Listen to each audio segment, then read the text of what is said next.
Hello. Today I'm going to talk about a performance I watched called Stomp Out Loud. It's not your usual concert or musical. What makes it stand out from everything else is that performers don't use regular instruments at all. Instead, they use everyday objects, things such as trash cans, brooms, buckets, plastic containers, lids, pipes, and even sinks. It's really cool how they turn these everyday objects into tools for making rhythm and sound. There's no singing, there's no talking, and no real melody in the show. Everything is focused on rhythm, beats, and movement. Even though no one speaks, the performance is still really exciting and full of energy. You could tell just by the performers using their bodies, the objects, and the space around them to tell the story through sound and action.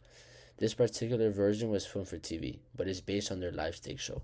Watching it, you could tell it was made for the stage. The props, the lighting, the way the group moves around the space. But the video version does a great job showing everything up close. I also enjoyed how the camera would zoom in to show their hands tapping or banging on the everyday objects, or just focus on their feet while they were stomping. That made it easier to see just how much effort and timing goes into every part of the performance. The rhythm and stomp is super tight. Sometimes all the performers are doing the same beat, others split their time into different parts, layering rhythms on top of each other. It creates this really fun and exciting sound. They also use a lot of changes in volume. Sometimes it's soft and controlled, and other times it's loud and intense. That contrast keeps you interested and helps you feel energy build up. Also notice different timbres or sound qualities depending on how materials they were using. For example, when metal makes when metal gets scratched, it makes a sharp, echoey sound, while wood is softer and warmer. Plastic is kind of in between. Some objects made a dull thud, while others rang out. These differences help create a variety in the performance. Even though they weren't using regular instruments such as guitars or pianos, it was never boring because the sounds were always changing. One thing I really enjoyed was how the performers used movement to add to the music. They didn't just stand still and make beats. They were constantly walking, stomping, jumping, swinging objects, and interacting with each other. It almost felt like a dance performance at times, even though the focus was on the sound. The way they move around the space was very well planned, and it made the whole thing feel more alive. There were also some moments that were funny or playful. Even though no one talked, the performers used their faces, body language, and timing to make jokes or build tension. Like someone might mess up on purpose or tries to outdo another performer, and the group reacts. It makes the audience feel like they're part of the action, even from watching from home. Another part that impressed me was the teamwork. Everyone in the group had to be perfectly in sync for it all to play out perfectly.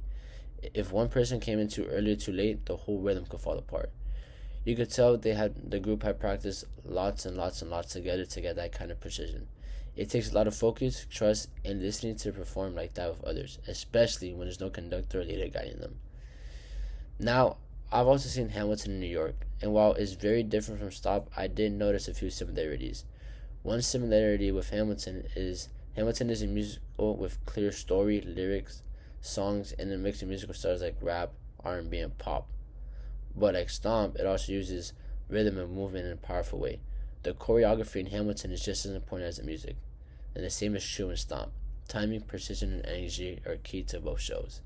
Even though both shows had different ways of conveying their message, they both conveyed their message beautifully. Both performances also depend on the group working together, whether it's a rap battle in Hamilton or a broomstick rhythm section in Stomp. The performers need to listen to each other, stay on beat, and react in the movement. I think both shows show what it means to be part of an ensemble, where no one person is more important than the rest, and the whole group has to work as one. To me, what I think really made Stomp Out Loud stand out was how creative it was. I've never seen anything quite like it. They took simple objects and turned it into something fun, surprising, and honestly kind of inspiring. It made me look at the world differently, like what else around me could be used to make music. This phone, this headphones, even as this simple clothing tag. Anything around me, when perfectly timed and perfectly hit, can make such a melody. I also appreciated how they balanced loud, powerful sections with quieter, more detailed ones. That kind of variety kept the performance interesting from start to finish. You never knew what was going to come next. Even though there was no one talking or singing, it felt like a complete experience. There was tension, humor, surprise, release, all through rhythm and motion. All in all, I'd say Stomp on Loud was a performance I remember for a long time. It showed me a new way to think about music, and it reminded me that art and music can come from most unexpected places. You don't need fancy tools, you don't need an expensive piano, you don't need the latest guitar. You just need creativity, practice, and the teamwork to put it all together. Thank you for your time.